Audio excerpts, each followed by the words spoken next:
Shalom. Euh, Aujourd'hui, j'aimerais vous faire partager une de nos passions, qui est l'archéologie. Alors, l'archéologie, c'est pas vraiment considéré comme une science, puisque c'est pas académique. À part quelques évidentes découvertes, les archéologues doivent faire des théories qui, souvent, d'une décennie à l'autre, changent, parce qu'on a fait on a retrouvé un nouveau petit morceau du puzzle qui fait qu'on doit changer la théorie. Enfin, c'est quelque chose de complexe. En Israël, bien entendu, c'est encore beaucoup plus complexe, puisque le récit historique, c'est la Bible.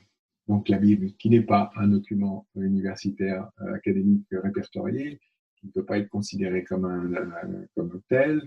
Et donc, mais malgré tout, il y a beaucoup de toute l'histoire d'Israël et des monuments, des choses qui sont retrouvées, et il y a besoin de faire des corrélations, et bon, il y a des endroits, c'est complètement évident, et puis voilà, c'est le lieu tel que c'est. En plus, euh, pour toutes les religions, hein, Israël, c'est ce qu'on appelle la terre des trois religions, surtout Jérusalem, les croyants viennent faire des pèlerinages, et l'authenticité de leur lieu de pèlerinage, c'est quelque chose de très important. Et donc, il faut essayer de trouver quelque chose. Donc, on va faire ce qu'on appelle l'archéologie biblique. Ici, c'est de l'archéologie biblique en Israël. Et on va prendre un exemple pour ça. On va prendre l'archéologie biblique, voilà, donc des sites archéologiques et la Bible comme ligne à suivre. Donc, l'exemple qu'on va prendre aujourd'hui, c'est le Golgotha. Alors, le Golgotha, c'est un exemple très important. C'est le tombeau du Christ, et donc le lieu officiel de la crucifixion. Tous les évangiles, les 2000 ans d'histoire chrétienne sont basés dessus. Il y a au moins, à Jérusalem, je dis au moins, mais au moins deux grandes théories officielles, une catholique, et une protestante du lieu du Golgotha. Alors, la première à faire de l'archéologie biblique, c'est bien ça qu'elle faisait, c'est Héléna. Héléna, la mère de Constantin, l'empereur Constantin. Elle vit de 250 à 330. C'est que pour fixer l'empereur Constantin, c'est donc celui qui a officialisé la religion chrétienne dans l'Empire romain avec le concile de Nicée en 326, où il va donc fédérer tous les chrétiens de son empire. Donc, Héléna se rend en Terre Sainte en 326, 328, même on pense que son voyage a peut-être été un peu plus long que ça.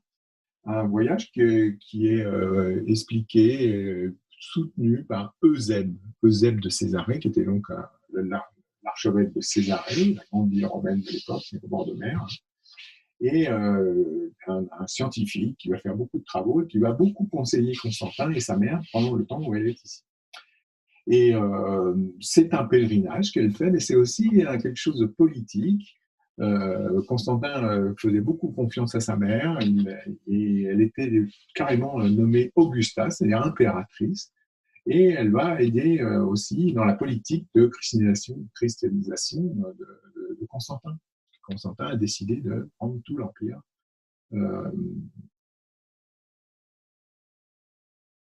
chrétien. Alors, elle va venir à Jérusalem, elle va fonder le Paternoster sur le mont des Oliviers, l'église de la Nativité à Bethléem, et selon la tradition, elle découvre même à Jérusalem les saintes reliques de la Passion du Christ. Alors, ça donne vraiment une impulsion à tout le pèlerinage, et elle fait, par exemple, quelque chose qui est connu qu'elle a fait, on va voir après un document là-dessus. Elle fait détruire le temple à Vénus que l'empereur Adrien, donc en 130, avait fait construire sur le lieu présumé du tombeau.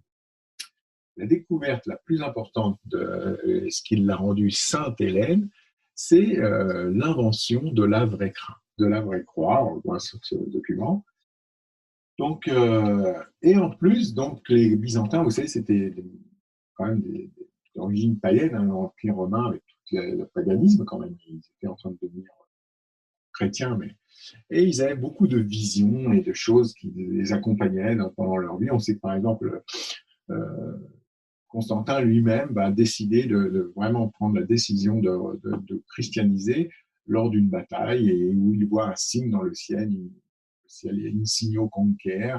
Et donc, elle aussi, elle a la recherche de signes divins et les songes et les choses comme ça. Et elle se fait conseiller, elle prend comme conseiller un homme à Jérusalem qui s'appelle Judas, Judas Kyriacus, qui prétendait qu'il connaissait par héritage familial le secret du véritable lieu du tombeau du Christ. Alors, on va voir maintenant un document, parce que quand même pour faire l'archéologie biblique, il faut s'appuyer sur certains documents, on ne peut pas juste... donc voilà, un document qui s'appelle, qu'on voit par Grégoire de Tours, donc c'est de 200 ans après, après le début du byzantisme. Grégoire de Tours, donc c'était aussi un archevêque à Tours, un homme d'église très érudit, qui va donc faire des voyages et expliquer un peu comment la foi chrétienne a démarré depuis la Terre Sainte. Il va se rendre en Terre Sainte et voilà ce qu'il nous dit à propos justement du voyage que Hélène fait à Jérusalem. Ils firent détruire le temple à Vénus, construit au nord-ouest de la ville. Alors notez bien ça, au nord-ouest de la ville, par Hadrien. Et en dessous, ils trouvèrent un tombeau et aux alentours les preuves qu'il s'agissait bien du tombeau du Christ.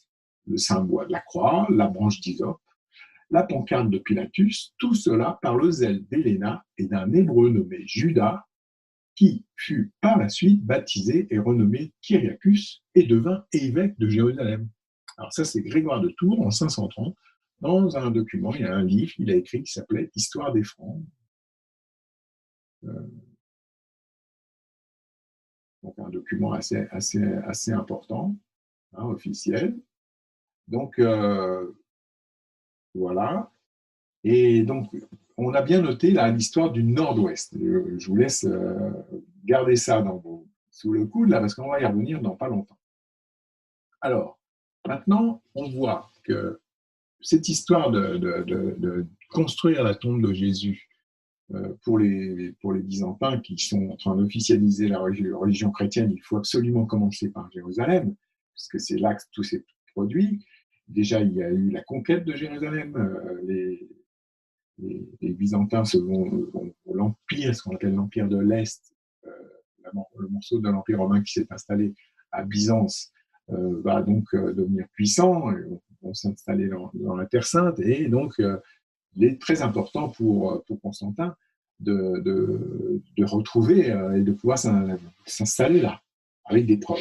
Et donc, après tout ce qui s'est passé à l'époque d'Adrien, la destruction de la ville de Jérusalem, qui va être renommée Aelia Capitolina, ça c'est dans les années 130, et tout ce qui s'est passé comme modernisation de l'époque de la ville, le Saint-Sépulcre, les traces, hein, c'est perdu, hein, on ne sait pas trop où sont. Et même, il n'y a pas beaucoup de documents. Il y a, par exemple, quand même des choses, mais qui ne sont pas très précises. Hein, c'est en 300 et quelques. On a, par exemple, un certain pèlerin de Bordeaux. C'est un type qui part de Bordeaux, on ne connaît pas son nom, mais il va faire un voyage vers la Terre Sainte et il raconte, on a retrouvé son carnet de voyage, en fait, et il va faire tout le tour de la Méditerranée, il va se rendre à Jérusalem, et voilà ce qu'il nous dit. En 333, sur l'ordre de l'empereur Constantin, a été construite une basilique, c'est-à-dire une église de beauté merveilleuse, ayant à ses côtés des réservoirs d'où l'on tire de l'eau et un bassin à l'arrière où les petits-enfants sont baptisés. Alors, là, c'est donc un témoin de ce qui s'est passé à Jérusalem à l'époque. Ça, c'est plus qu'aujourd'hui, hein, une vue des toits. Et voilà ce qui se passe, en fait. Je reviens sur l'importance politique et sociologique que Constantin a de christianiser Jérusalem. On voit que, par exemple, sur un document qui s'appelle une mosaïque magnifique, qui est à environ 50 km à vol d'oiseau de Jérusalem, dans la ville de Médaba, le sol d'une église byzantine qui a été retrouvée et qui fait 22 mètres sur 10, un truc monumental. Et sur un morceau de cette mosaïque, c'est la ville de Jérusalem. Hein, on voit écrit en grec ici, Ragapolis Yerushalayim. On voit le monument le plus central, c'est le Saint-Sépulcre.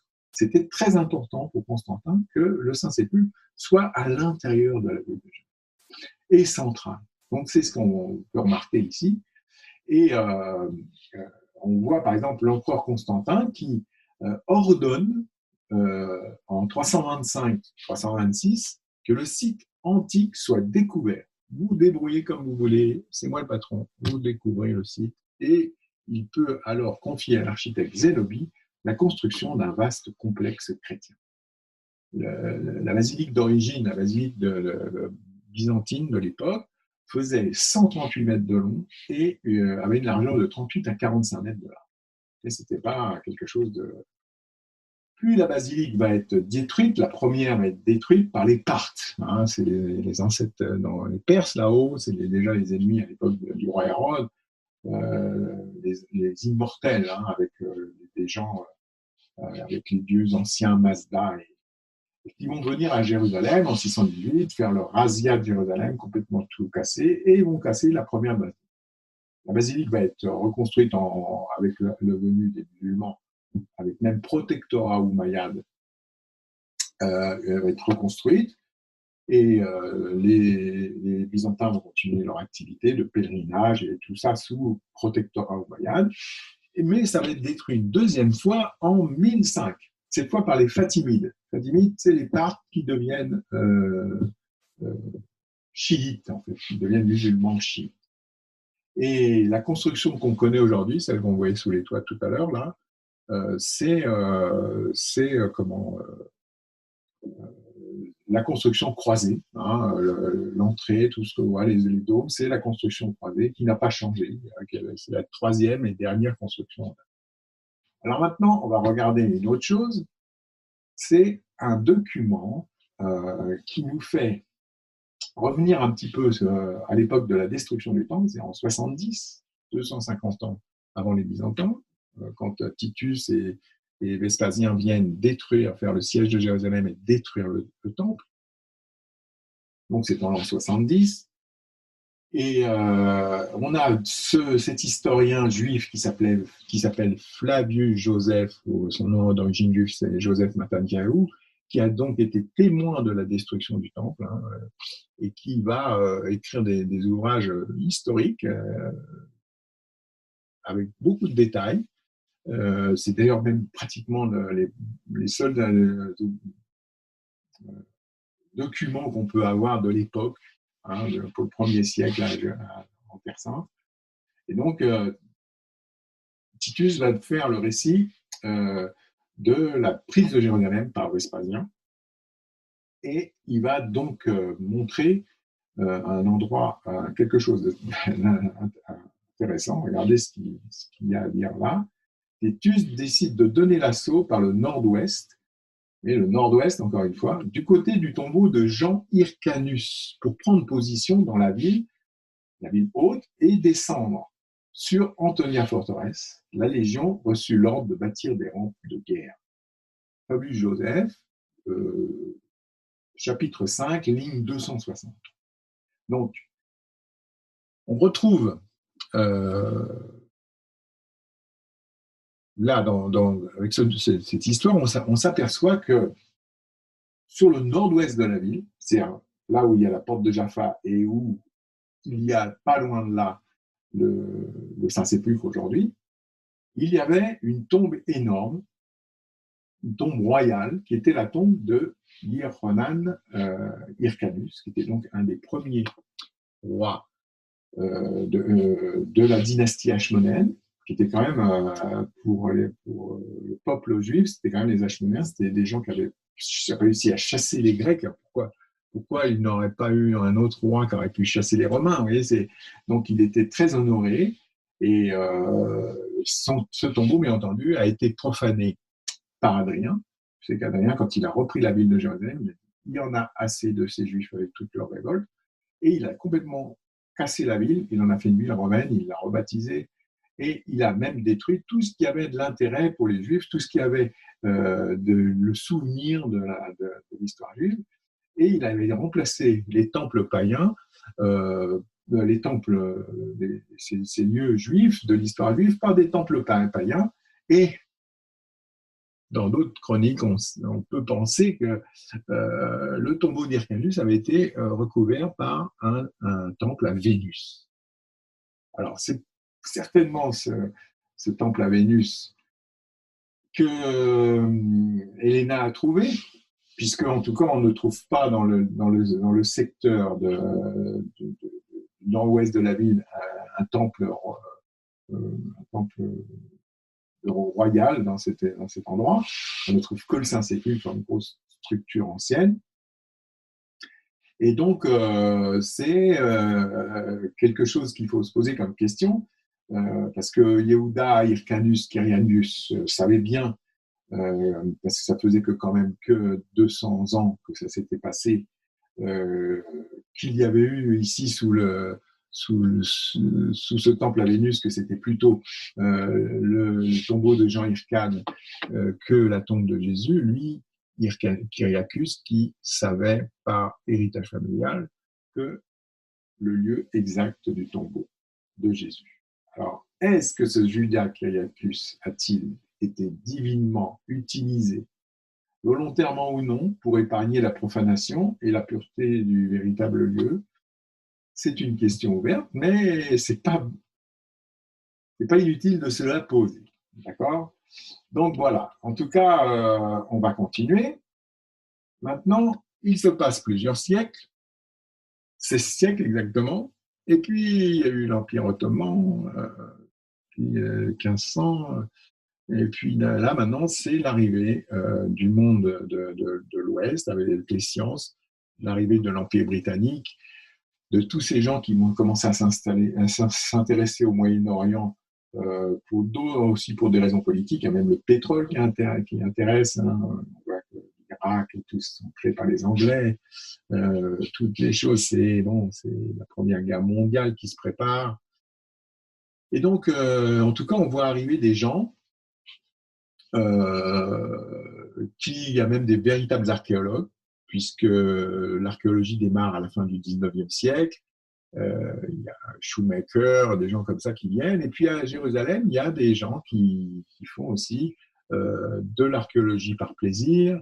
Il y a Charles Warren qui découvre des choses dans la cité de David. Et puis il y a des gens, par exemple, comme ce monsieur Konrad Schick, qui est architecte, missionnaire allemand, qui fait beaucoup de choses pour Jérusalem, qui va donc aussi faire pour lui-même la recherche. Il y a le général Gordon ici, qui lui, le général Gordon, et donc, celui qui est pour quelques temps à Jérusalem, c'est un ancien des Indes et un ancien de l'Empire britannique, qui vient et qui conseille à une association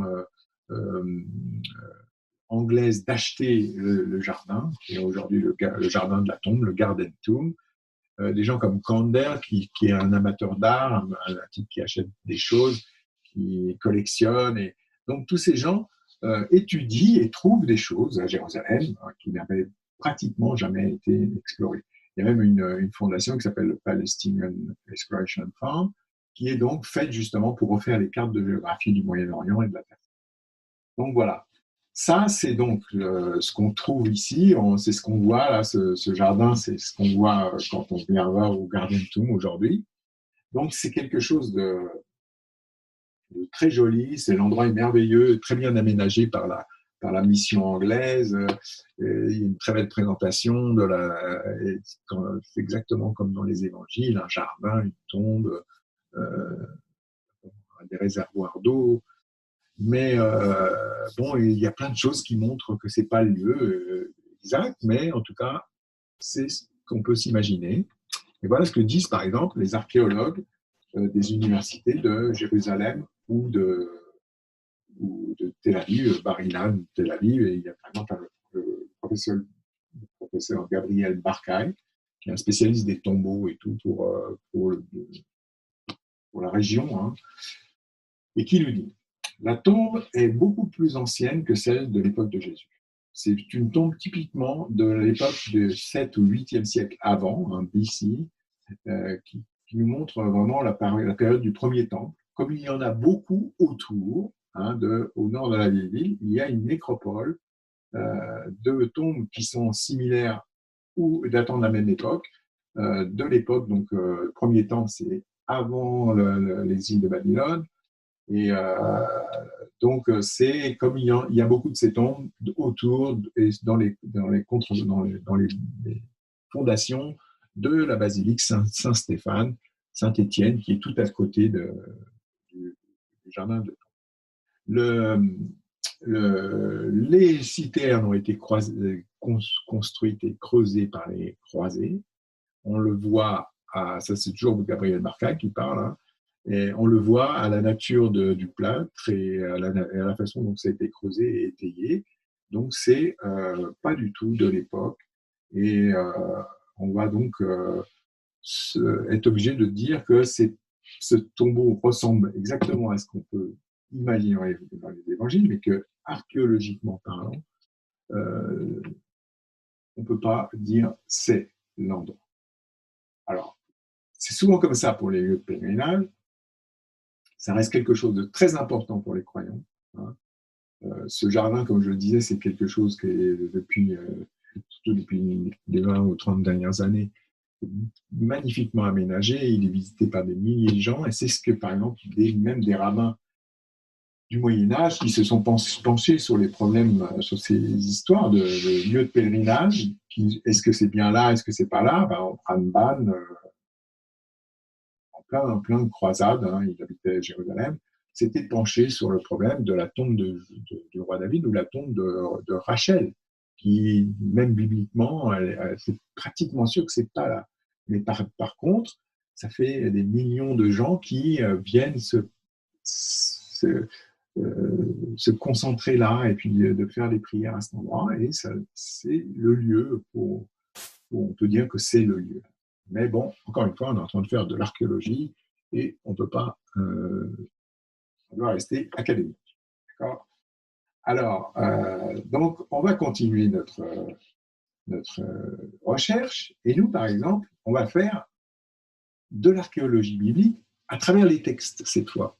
Alors, cette fois, on va faire une exploration et faire une découverte. On est dans l'espoir de faire une découverte, en tout cas, qui nous attend sous les siècles d'histoire. Un peu comme quand on retrouve une vieille poterie marquée David dessus. Hein, on va voir un petit peu. Donc, bien entendu, il faut premièrement accepter le principe que pas un seul des indices tirés des Écritures n'est superflu ou inutile. Dès que vous voyez un mot, il faut tout de suite regarder pourquoi il est là et comprendre que c'est quelque chose qui est là pour nous éclairer. D'accord ? Et cette recherche, c'est une discipline. Hein. Il faut examiner les textes, regarder, voir un peu sur le terrain qu'est-ce qui se passe aussi, puisqu'il faut le comparer avec les lieux, et ce que des témoins ou des indices qui ont été glissés dans les Écritures. Donc, voilà. Alors, on va regarder quelque chose. Voici quelques des textes qu'on peut avoir à notre disposition concernant le Golgotha, le lieu de la crucifixion. Alors, ça c'est pour ce qui concerne le lieu. On a un document qui s'appelle les Actes de Pilate. C'est un document apocryphe, mais qui est connu depuis très longtemps, même dans les bibliothèques des écoles bibliques, et ça on connaît, les Actes de Pilate, il y a tellement de documents de ce genre. C'est écrit, on a la première trace des Actes de Pilate, c'est un certain Justin Martyr ou Justin de Naplouse en 150, c'est vraiment pas loin après l'événement, hein, après l'histoire de la crucifixion, il y a un peu plus d'un siècle, et qui aurait été le rapport rédigé par les secrétaires de Ponce Pilate concernant le jugement de Jésus. Hein. Donc ce rapport a traîné et a été refait, mais bon, il y a des traces, hein, on a même des traces de son original. Là, ce qu'on a ici, C'est Actes de Pilate du IVe siècle qui nous dit ça. Regardez.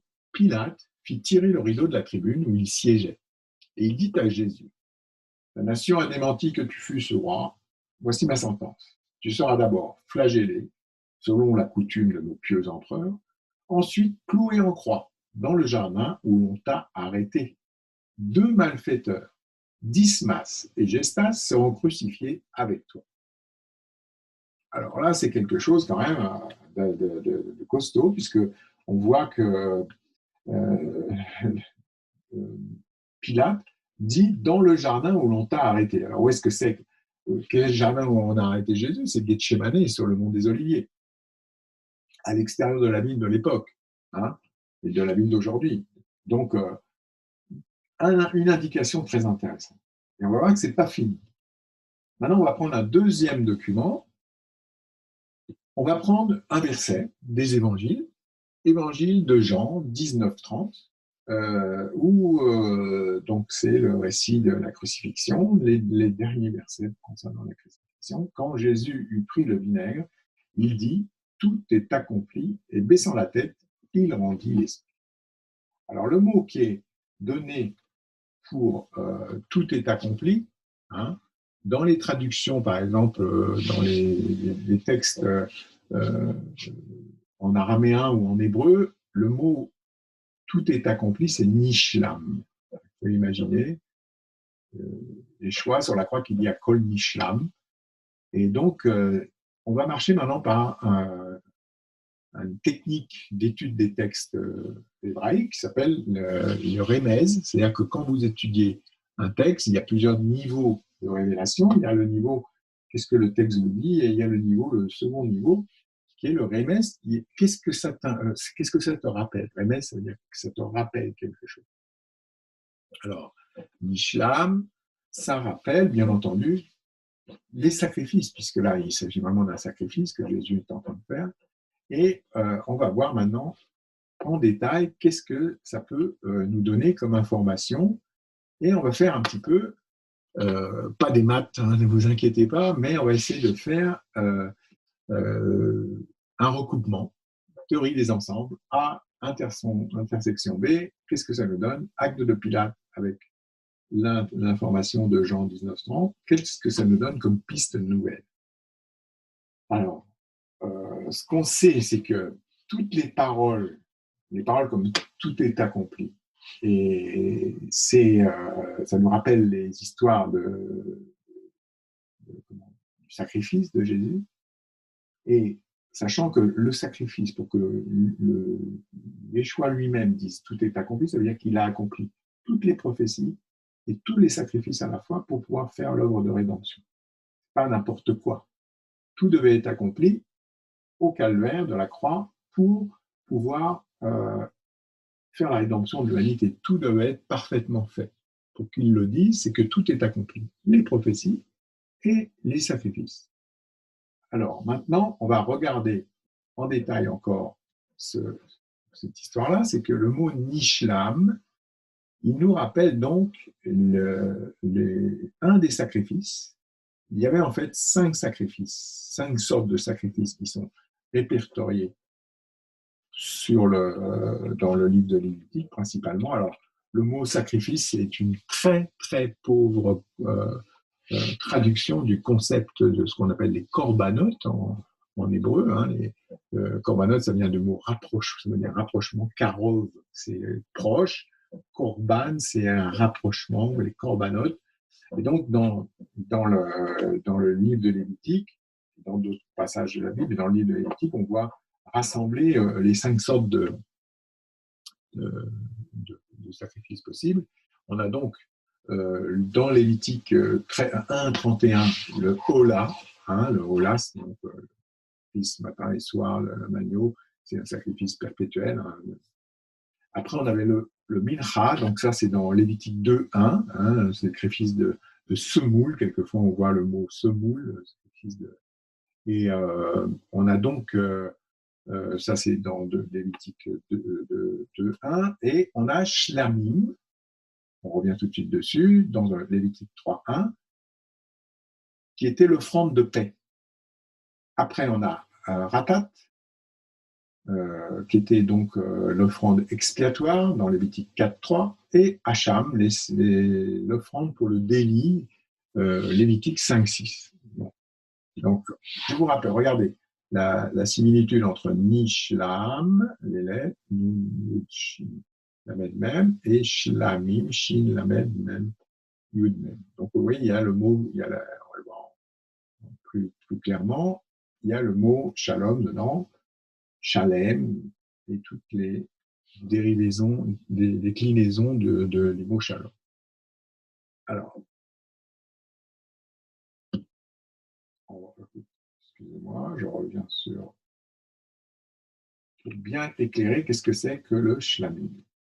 Alors, il faut bien se mettre dans l'esprit que le sacrifice de Jésus, c'est quelque chose de Yeshua, c'est quelque chose de très important qui reprend vraiment les textes en détail. C'est pas une nouvelle chose que Jésus a fait. Il a vraiment fait quelque chose de très profond qui reprenne toutes les Écritures parce qu'il faut absolument que tout soit ancré dans les Écritures. Donc maintenant, le mot sacrifice de prospérité, shlamim, ça signifie offrande de paix, récompense, sacrifice pour alliance ou amitié, sacrifice volontaire de remerciement, action de grâce, reconnaissance. Il contient la racine du mot paix, shalom, qui signifie également achever, shalem, ou shalom c'est la paix, shalem c'est payé, complet, achevé. Ces sacrifices de l'époque sur le temple étaient censés apporter la paix dans le monde. Vous voyez, donc imaginez-vous dans la conscience, dans la pensée biblique juive et de comment on doit comprendre la parole, c'est vraiment ça, censé apporter la paix et la rédemption dans le monde. Rambam encore lui, le commentateur du Moyen-Âge, associe ce mot à celui de perfection, shlemut, shalem, shlemut, perfection. Car la personne qui désire apporter ce type de sacrifice est motivée par le désir de rendre parfaite et complète sa relation avec Dieu. C'est ce qui correspond vraiment au sacrifice de Yeshua. Et c'est quelque chose de fort. Donc, ça c'est pour le remez, pour Nishlam. Maintenant, on va regarder le lieu. Le lieu, c'est donc ça. On voit. Voici ma sentence, tu seras flagellé selon la coutume de nos pieux empereurs. Ensuite, tu entreras dans le jardin où l'on t'a arrêté. Alors, qu'est-ce que c'est que ce jardin où on t'a arrêté? On sait que c'est, bien entendu, le mont des Oliviers avec le jardin de Gethsémané. Le jardin de Gethsémané, aujourd'hui, c'est l'église qui est en bas avec un beau parc d'oliviers, mais en fait, toute la colline des Oliviers, c'est la colline des Oliviers, d'un bout à l'autre, 1,5 km au moins de belles oliveraies, orientées sud-ouest, avec une très bonne terre, un petit peu d'altitude, tout ce qu'il faut pour faire des bons oliviers, c'était là depuis déjà l'époque du roi David. On sait que ça s'appelle la montagne des Oliviers. Et donc, on sait que Jésus était tout le temps ici avec ses disciples, qu'il enseignait ici, qu'il se concentrait à cet endroit, qu'il faisait plein de choses. Il priait souvent à cet endroit. Et donc, on voit par même dans des exemples, dans Marc 13.3, il s'assit sur la montagne des Oliviers, en face du temple, et Pierre, Jacques, Jean et André lui firent en particulier cette question. Dis-nous quand cela arrivera-t-il et à quel signe connaîtra-t-on que toutes ces choses vont s'accomplir? Vous voyez, c'était vraiment un lieu de recueillement. Jésus, c'est également à cet endroit que ses disciples vont lui dire enseigne-nous à prier. En ce moment, on est en train de faire une étude à la Yeshiva sur justement le Notre Père et la relation avec les sources juives là-dessus. Et c'est très, très, très profond. On voit que Jésus, il était à un très très haut niveau de prophétie, bien entendu, qu'il préparait sa génération et toutes les générations à venir. Et donc, du haut de ce promontoire, quand on est à Jérusalem, on voit donc, ça c'est un panoramique qu'on peut aller voir, hein, quand on peut y aller, c'est exactement comme ça. On voit la vieille ville avec le dôme du roc qui est exactement à l'endroit du temple, on va y revenir, et qui nous permet de bien voir le centre de l'esplanade. les murs construits par les Ottomans sur les fondations de ce que Hérode avait construit dans les années moins 20, 0. Le reste de la vieille ville, le Saint-Sépulcre qui est ici, là, c'est au milieu de la ville. Et puis, bon, ça c'est la vallée du Cédron, entre le mont des Oliviers et le mont du Temple. La ville de David est un peu plus sur le bas, au sud. Voilà. Et donc, mais aujourd'hui, ce qu'on va commencer pour notre enquête, ce qui nous intéresse, c'est cette porte ici, vous voyez, sur le côté est cette de la muraille du mont du Temple, il y a une porte comme ça qui s'appelle Shar Hararamim, qui veut dire la porte des sages, ou la Golden Gate, la porte dorée. Et cette porte, donc, elle a été construite par les Ottomans sur les fondations du mur construit par Hérode, détruit par les Romains. Une très très solide fondation, donc même les Ottomans se sont réappuyés dessus. Et il y a un commentaire qui est assez cocasse, on va dire. C'est que les Turcs ont fait exprès de la construire murée. Pourquoi? Parce que regardez, ils connaissaient le verset de Ézéchiel 43, 4. La gloire de l'Éternel entra dans la maison par la porte qui était du côté de l'Orient. Vod Adonai ba al-Abaït derer Sha'ar Asher Panav derer Akadim. Donc, qu'est-ce que c'est que cette porte qui est construite murée? C'est que, bon, le commentaire le plus connu, c'est que, connaissant ce verset, les Turcs ont dit on va bloquer la porte de l'Est, comme ça, la gloire de l'Éternel, le Messie des chrétiens et des Juifs, n'entrera pas. Même encore en plus, fait quelque chose, ils ont fait même par la suite un cimetière sur le devant de la porte, comme ça, en étant sûr que, à cause de l'impureté, la gloire de l'Éternel ne rentrera pas. Mais bon, on ne va pas s'arrêter à ça. On va examiner le verset en détail. Alors, le verset nous dit comme ça. Ézéchiel, c'est vraiment la grande prophétie. C'est la prophétie éclairée et illuminée qui nous donne la prophétie vraiment de des fins des temps avec énormément de profondeur. Et il nous dit ça. Sha'ar Asher Panav Derer Akadim. La porte qui était du côté de l'Orient.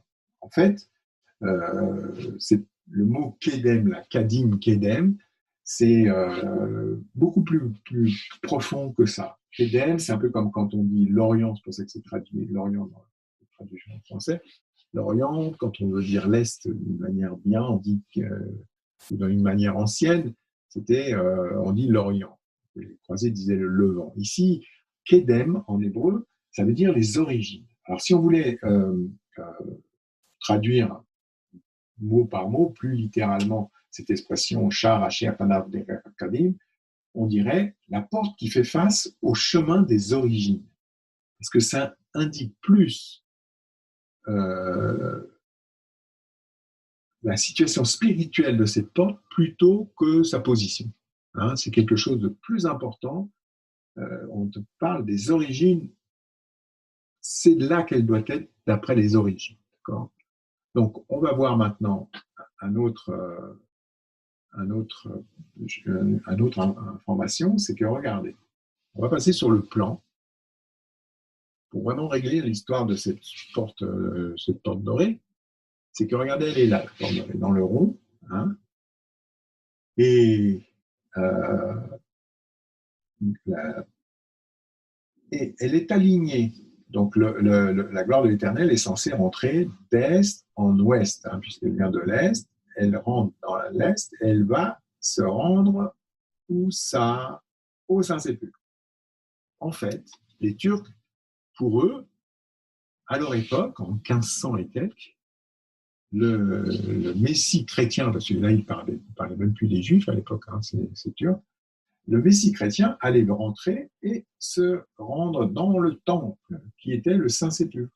Et donc, ils ont fait une porte qui ne passait pas par le centre du rocher, et on va revenir tout de suite dessus. Ils se sont trompé, ce n'est pas tout à fait la bonne place pour la gloire de l'Éternel de passer. La gloire de l'Éternel, elle va passer directement d'est en ouest. Et qu'est-ce que c'est que l'important? C'est le centre du rocher, c'est-à-dire ce qu'on appelle le pierre de fondation du monde, Eben Ashtia. C'est que les deux temples de Salomon et de Hérode, le Saint des Saints, le Kodesh HaKodashim, étaient exactement situés sous ce dôme du roc. Le centre du dôme du roc, c'est le Kodesh HaKodashim. On ne peut pas le mettre ailleurs. Les deux temples étaient exactement à cet endroit-là. Et donc, qu'est-ce qui est exactement à l'est de ce qui était le temple à la fois, on va le voir en détail dans pas longtemps, c'était une porte qui devrait être ici, comme à l'époque des temples, non pas ici.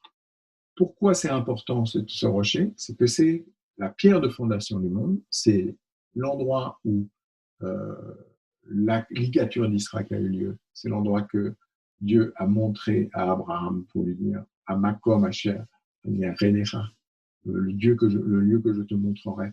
C'est l'endroit qui a été montré à David pour construire le temple et son Kodesh HaKodashim, son Saint des Saints. C'est cet endroit qui est dans la tradition même très très ancienne et pas que juive, c'est l'endroit où quand les cieux et la terre furent créés, au deuxième jour, quand Dieu sépara le sec du mouillé, c'est le premier rocher, le premier morceau de sec qui est sorti de la création. C'est le centre nerveux de la planète. Donc, ça aussi, on pourrait vous en expliquer. Toutes ces informations, on peut vous les donner dans notre yeshiva online, ou dans les cours qu'on prodigue depuis des années à l'yeshiva. On a fait des enseignements là-dessus. Mais là, aujourd'hui, on va continuer notre enquête et on va regarder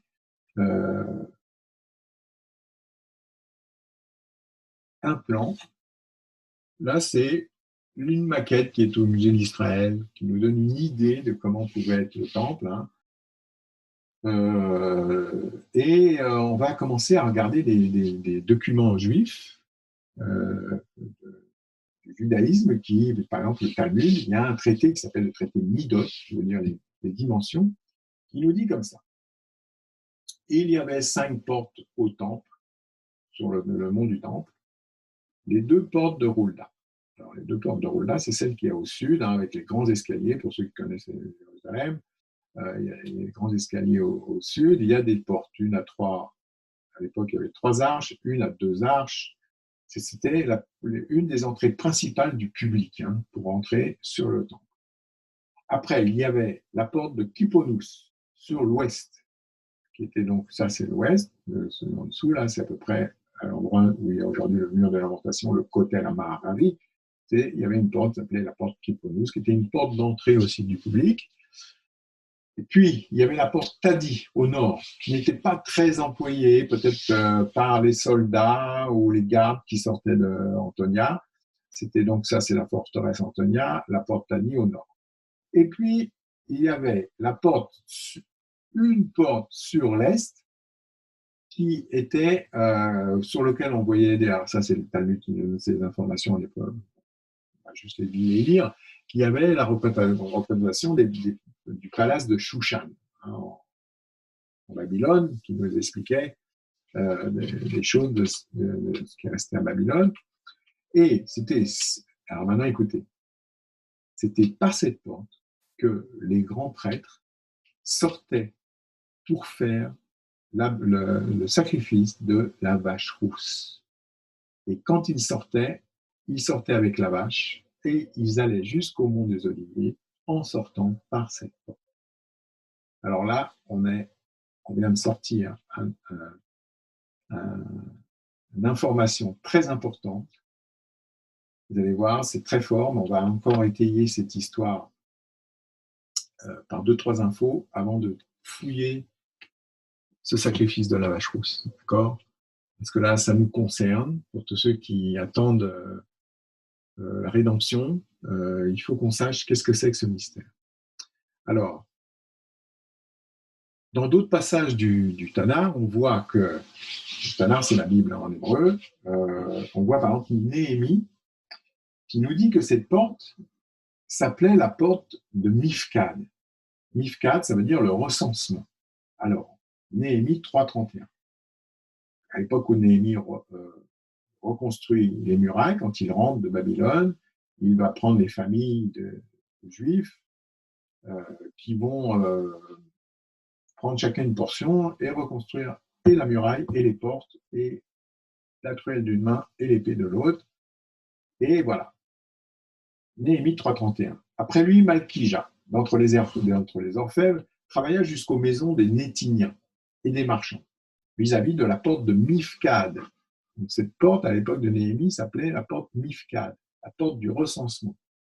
Et jusqu'à la chambre haute du coin, les orfèvres et les marchands travaillèrent entre la chambre haute du coin et la porte des brebis. La porte des brebis, qui aujourd'hui s'appelle la porte des lions, qui est l'entrée sur le côté nord du mont du Temple. Il y a ce qu'on a aujourd'hui la porte des lions, porte des brebis à l'époque même de Jésus.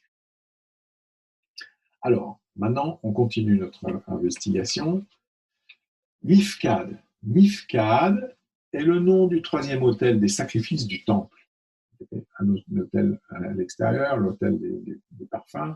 Et il y avait un autre hôtel, le troisième hôtel qui était situé sur le mont des Oliviers, exactement à l'est du temple.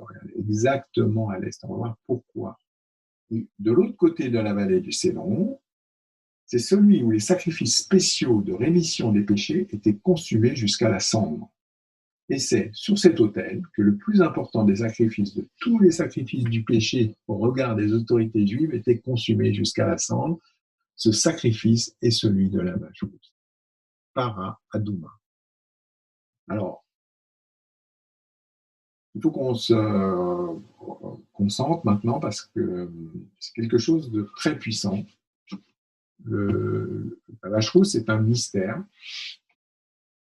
sacrifice de la vache rousse est un mystère. On ne va pas traiter de ce sujet très puissant dans cette étude ici, mais je vous envoie à l'analyse qu'on a fait dans notre yeshiva online, Soukat David, dans la paracha Roukat, où il est question justement du commandement de ces Roukat, ça veut dire de ces règles que Dieu envoie comme ça sans qu'on cherche trop à les expliquer. Et dans cette étude, on voit toutes les similitudes du sacrifice de Yeshua à Golgotha avec Paradouma. Tout est examiné en détail pour bien voir que ce sacrifice qui était complètement mystérieux, même aux yeux des autorités. Le concept de la vache rousse est tellement complexe et qui traite complètement du processus de rédemption des temps messianiques. À tel point que le roi Salomon, dans toute sa sagesse, dans Ecclésiaste, s'exprime sur ce mystère. Il dit « J'ai éprouvé tout cela par la sagesse », donc c'est dans Ecclésiaste 7, 23. « J'ai éprouvé tout cela par la sagesse, j'ai dit je serai sage, et la sagesse est restée loin de moi. » On sait par analyse gematria, les poids numériques des mots, Vei Raruka Mimeni, s'est éloignée de moi, c'est le même poids numérique que vache rousse. C'est-à-dire que même le roi Salomon n'avait pas d'explication précise à donner sur ce mystère. Parce que c'était dans des temps particuliers, il fallait des conditions, et ça concerne un sacrifice de rachat que même le roi Salomon n'avait pas accès. Il n'avait même pas accès. Il a fallu que ce soit Yeshua qui vienne le faire, et que jusqu'à aujourd'hui, on ne sait pas encore. Mais regardez, Shaoul, l'apôtre Paul, nous donne un indice dans Hébreux 9, 13, car si le sang des taureaux et des boucs et les cendres d'une vache, parle de la vache rousse, répandus sur ceux qui sont souillés, sanctifient et procurent la pureté de la chair, combien plus le sang du Mashiach, qui par un esprit éternel s'est offert lui-même sans tâche à Dieu, purifiera-t-il votre conscience des œuvres mortes, afin que vous serviez le Dieu vivant.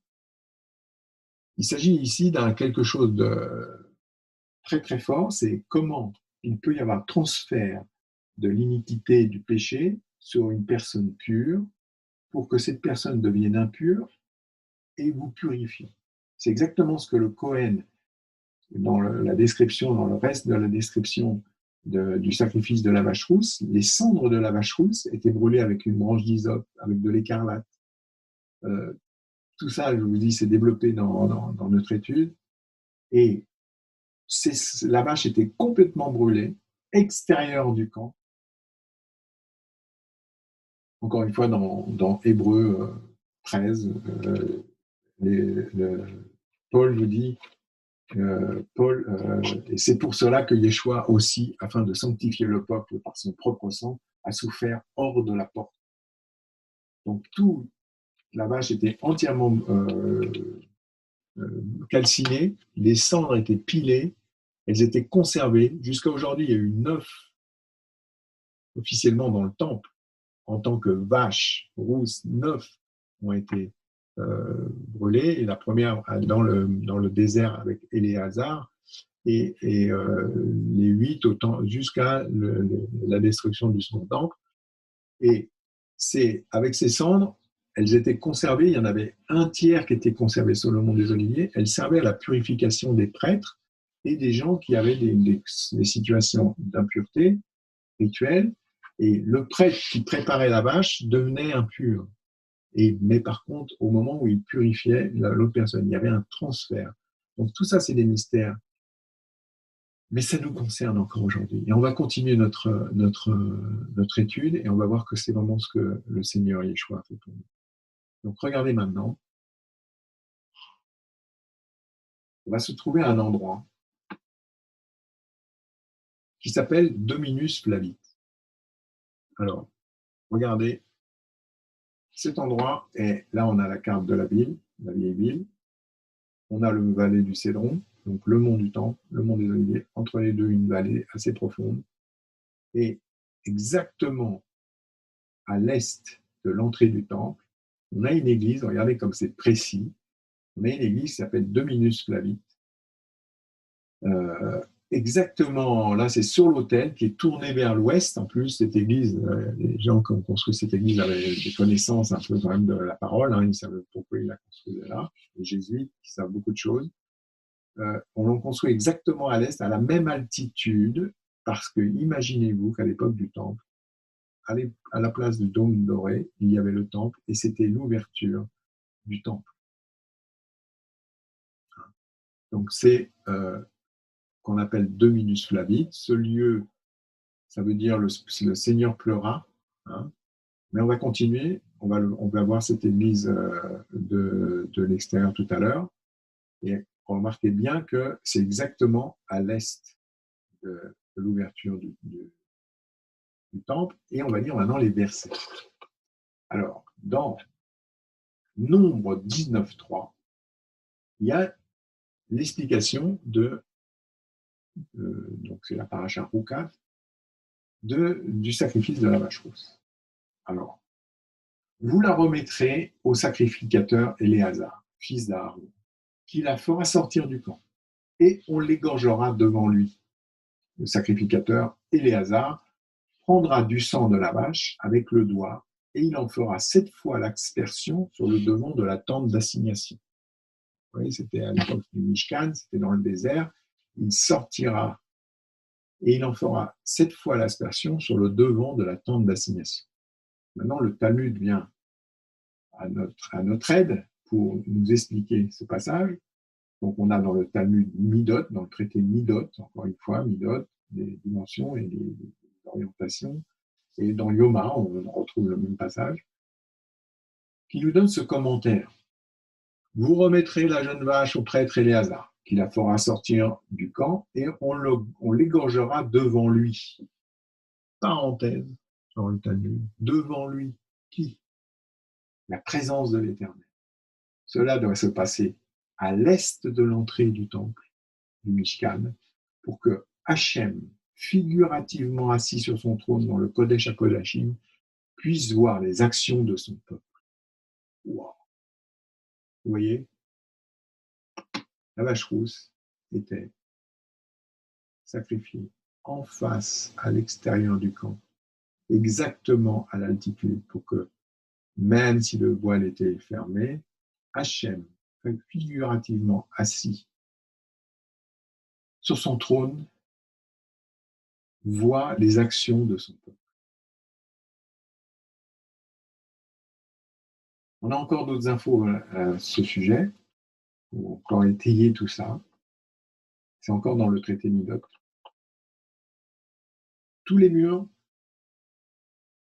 étaient dans le temple, étaient très hauts, à part le mur de l'Est, pour que le prêtre qui faisait le sacrifice de la vache rousse puisse se tenir debout et qu'on le voit depuis le mont des Oliviers, que dans le temple, on le voit en train d'asperger le sang sur l'autel à Mifkad, de l'autre côté, sur le mont des Oliviers. Depuis, les murs étaient volontairement plus bas pour que l'on puisse voir l'action de brûler la vache rousse de l'autre côté. Et ça, c'est le traité Midot qui nous en parle. Donc, il y a encore une chose, une autre forme, c'est que le traité Shekalim nous dit qu'il y avait même un pont à 2 niveaux, en bois, qu'on appelait le pont de la vache rousse, pour que le prêtre puisse sortir, après l'avoir présenté dans le temple, la vache était acheminée sur le côté et brûlée à cet endroit. Alors, je ne sais pas si ça vous rappelle quelque chose d'être mené après avoir été présenté devant les autorités, traversé et sacrifié en face du temple. Et c'est exactement ce que le Seigneur a fait pour nous.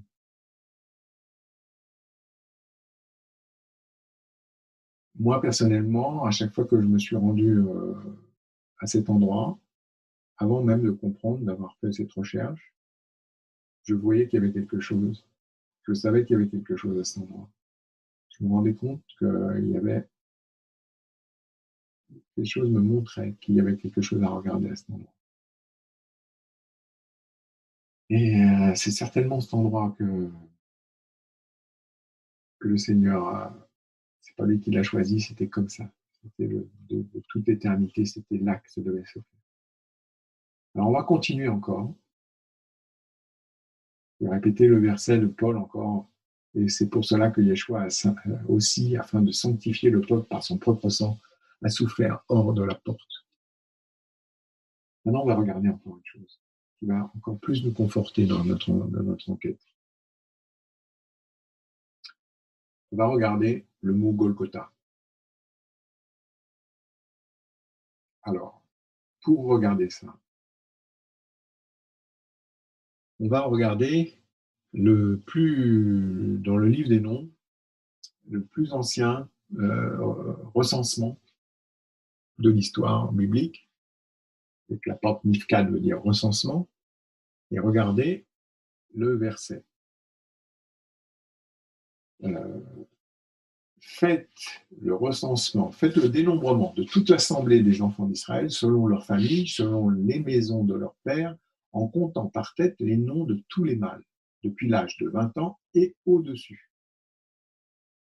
C'est Kol Eda Bnei Israël, les Mishpartam, les Bnei Avotam, les Mispa et Rosh Shemot Kol Zahar, les Gulgotam, Iben Esrim, Shana ou Lema. Alors regardez le mot. Il y avait donc il y a dans ce passage plusieurs informations. Hein. On voit déjà, vous ferez le recensement par tête. Roche, ça c'est la tête, mais vous les compterez, au moment où vous les comptez, vous ne comptez pas la tête, les personnes, vous comptez le goulgolet, le crâne, comptez les crânes. Et le mot qui est employé, les goulgotam. dans Marc 15, 19, et ils conduisirent Jésus au lieu nommé Golgotha, ce qui signifie le lieu du crâne. Ça ne signifie pas le lieu du crâne, ça signifie le crâne. Golgotha, c'est en araméen le même mot que crâne, Golgolet en hébreu, Golgotha en araméen, le crâne. C'est le lieu du crâne. Et donc, ces comptages devaient s'effectuer donc hors du camp, c'est-à-dire à l'est. Quand on dit hors du camp, dans l'époque du Mishkan, c'est toujours hors du camp à l'est, puisque c'était l'ouverture, et que pour que figurativement la présence divine soit témoin et par tête, le Golgotha, tout ce quartier de Golgotha, là, où se faisait ce comptage, c'était le quartier de Béthanie, sur le versant du mont des Oliviers, et qui était attribué aux prêtres et à la purification. Et donc, il n'y avait pas que quand on voit les recensements à l'époque, on avait par exemple le recensement qui est quand Marie et Joseph vont à Jérusalem pour le recensement, c'est le recensement de Quirinius, Joseph qui met sa femme enceinte sans un âne depuis Nazareth, qui s'empresse d'aller faire un recensement romain. Mais il y avait des recensements qui étaient en fait l'application de ce nombre 1-2, le recensement du peuple d'Israël, tous les mâles âgés de 20 ans et plus, qu'on appelle le Retsi Shekel. Et donc cet endroit, comme c'était un endroit de purification, on pouvait, même si on était en état d'impureté, aller se faire recenser à cet endroit. Et c'est pour ça que ça s'appelait le Mifkad, que la porte s'appelait la porte Mifkad, et que l'autre côté, autour, dans l'endroit où se faisait le sacrifice de la vache rouge, s'appelait le quartier Mifkad, l'hôtel Mifkad, et que dans le langage populaire de l'époque, on appelait cet endroit Golgotha. Alors voilà, maintenant c'est encore une fois quelque chose qui est puissant, qu'on peut garder entre nous si vous voulez, et qui a été caché depuis des siècles. Et regardez maintenant quelque chose encore fort, c'est que voilà cette petite église, Dominus Flavit, donc qui est sur l'autre côté du mont des Oliviers, toute petite église avec un chapeau de gendarme, Dominus Flavit, ça veut dire le Seigneur pleura. C'est correspond au verset le plus court de la Bible, Jésus pleura. Sur quoi il pleure, Jésus? Sur la situation de son peuple, sur Jérusalem, sur ce qu'il va faire pour nous. C'est ici, par tradition, on dit qu'il va prononcer en descendant de Béthanie, justement, sur le chemin avant d'aller pour les dernières fois à Jérusalem. Le passage où il dit Jérusalem, Jérusalem, toi qui tues les prophètes et qui lapides ceux qui te sont envoyés, combien de fois j'ai voulu te rassembler sous mes ailes comme une poule rassemble ses petits. Le Seigneur était vraiment là pour nous, prêt à faire ça, au bon endroit, au bon moment. Voyez. Et regardez encore ce qui a été trouvé lorsque les églises, les hommes d'église, les archéologues de l'église sont les jésuites, qui sont très forts, qui, au moment de reconstruction de cette église, dans les années 30, ont retrouvé ça. Ont retrouvé une nécropole avec des petits sarcophages qu'on appelle des glouskoma, des endroits où on met les os. C'est-à-dire que les gens qui sont morts à l'extérieur, pas seulement en Terre Sainte ou à Jérusalem, mais on peut amener les os après que le corps a été décomposé. C'est des boîtes qui sont de la longueur du fémur et de la largeur du bassin. Et c'est pour amener les os sur le mont des Oliviers, mais surtout à l'endroit où Jésus a été crucifié. Et on voit que ça a commencé dès les premiers 2e siècles. Donc, à l'époque, 1er, 2e siècle, c'était connu que c'était l'endroit de la crucifixion. Ça a été caché. Et là, on voit ce juif-là qui aide Elena. Est-ce qu'il savait? Est-ce qu'il l'a fait pour cacher, pour dissimuler, pour que jusqu'à aujourd'hui, le lieu il a été préservé pur? Et en tout cas, c'était un endroit qui a été préservé. Voilà. C'est assez émouvant. Et voilà, regardez la suite maintenant. Et encore un indice. David, le premier roi de Juda, qui, lors d'un événement assez fort de son histoire, et à la fin de sa vie, il va faire un coup d'État par son fils. Et David va monter le mont des Oliviers, on le voit dans 2 Samuel 15-30, en pleurant, et il marchait nu-pied, et tous ceux qui étaient avec lui se couvrirent aussi la tête et ils montaient en pleurant. Et voilà ce qu'il dit dans un psaume qui est attribué à cette époque, à cet événement de la vie de David, mais aussi il y a d'autres commentaires qui disent que c'est attribué aussi à la reine Esther. David qui dit mon Dieu, pourquoi m'as-tu abandonné? Élie, Élie, lama sabachthani. Et qu'est-ce que le second et dernier, quoi, le dernier roi de Juda dit au même endroit?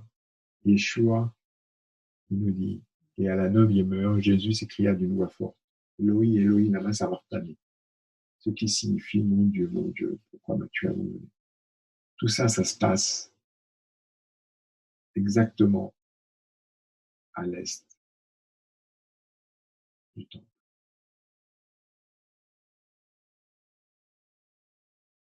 Maintenant, pour ce qui concerne le tombeau, euh, c'est que